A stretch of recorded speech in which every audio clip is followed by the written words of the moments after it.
This afternoon and this evening, there's going to be a vote in the United Nations General Assembly. They are going to be discussing a draft resolution submitted by the UAE, supported by some European countries, including the current rotating presidency of the EU, Spain, and that resolution is on the situation in Gaza. And this is following on from the indications made by the Secretary General of the United Nations, who for the first time in very many years in the UN has had recourse to an article of the Charter which does allow him to call the attention of the international community to the very serious situation and the threat to peace that we are seeing in a particular place at a particular time, and in this specific case, what is happening in Gaza. Now, as you know, this resolution was voted on in favour by those European countries on the Security Council, that is France, permanent member, Malta, a rotating member, but it was vetoed by the United States.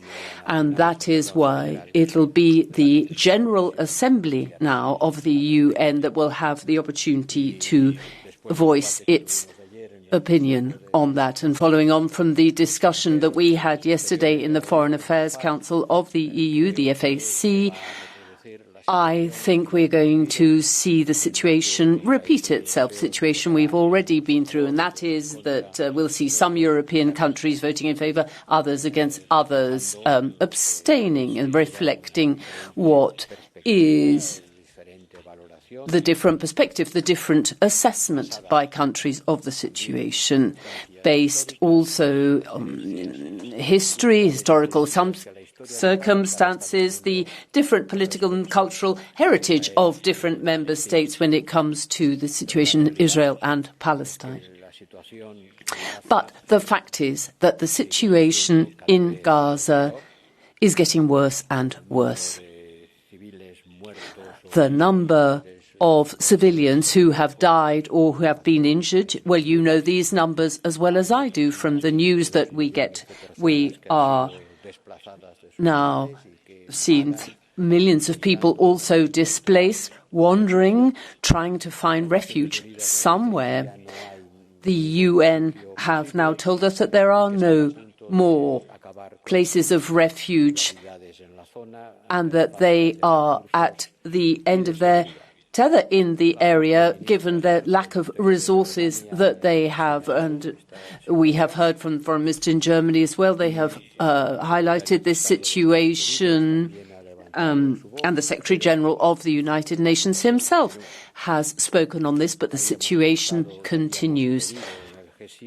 We had thought, and at the G7, we asked for Israel's military activities not to follow at the same pace that they did in the north of Gaza in the south, but we are seeing exactly the same, if not worse. The level of destruction in Gaza is something unprecedented in history.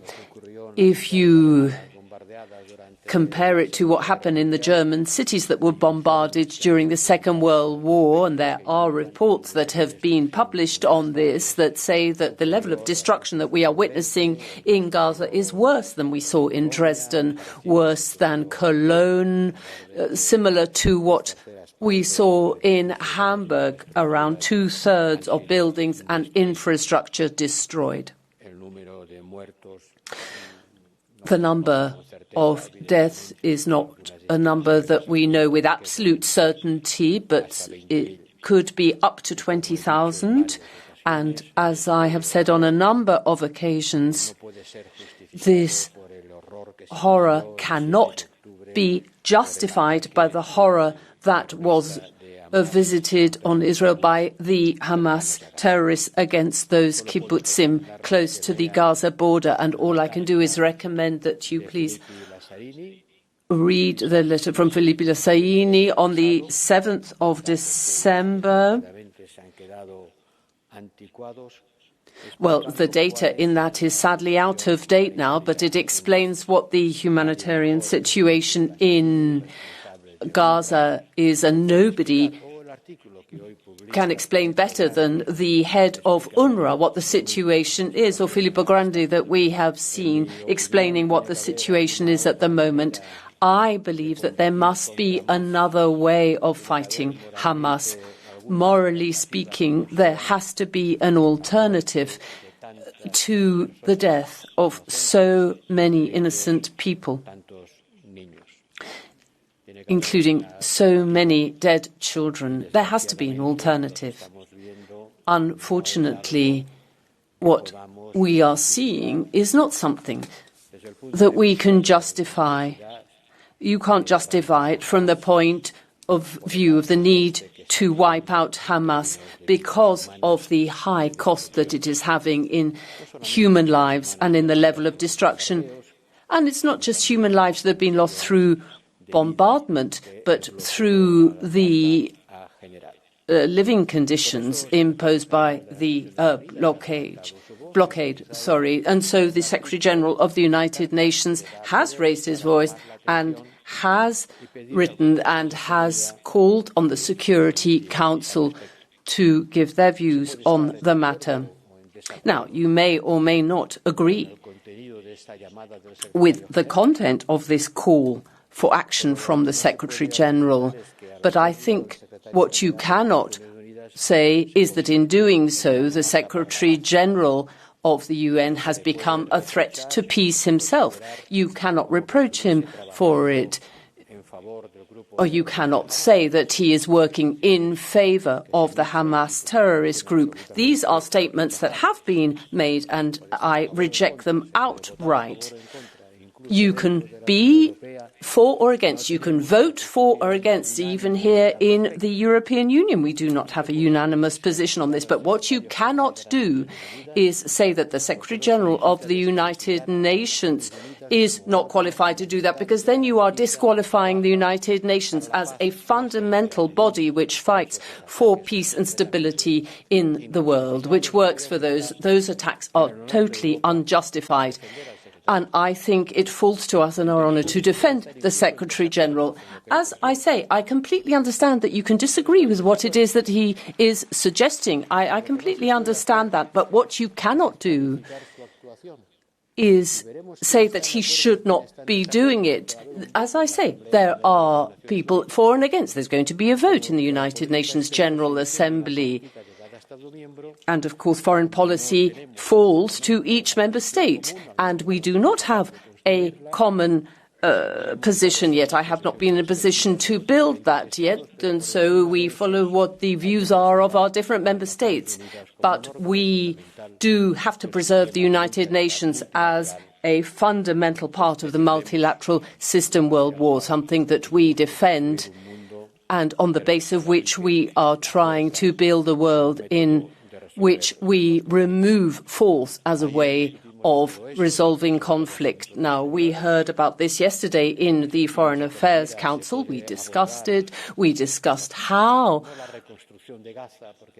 we might be able to go about perhaps not the reconstruction of Gaza. Gaza has already been reconstructed a number of times, but looking at the political organizations, the political bodies there, and see how through them we can find a way of ensuring peace and security, but also the security and safety of Israel as well. That cannot only be achieved through military means. It cannot only be achieved through trying to eradicate a terrorist group which has caused the death of thousands of civilians. We cannot achieve this simply by sowing hatred that will grow tomorrow into other fighters that we will then have to eliminate, and that circle of violence goes on and on and on.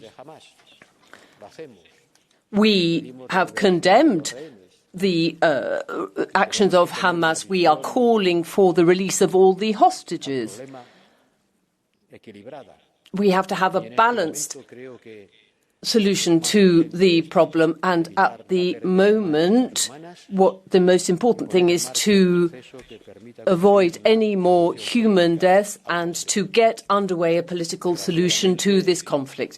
Now, unfortunately, the Prime Minister of Israel has time and again said that he is against such a policy, and he is the guarantee, as I have said himself, that there will never be a Palestinian state, but the vast majority of the international community, and unanimously in the EU, are in favour of such a solution.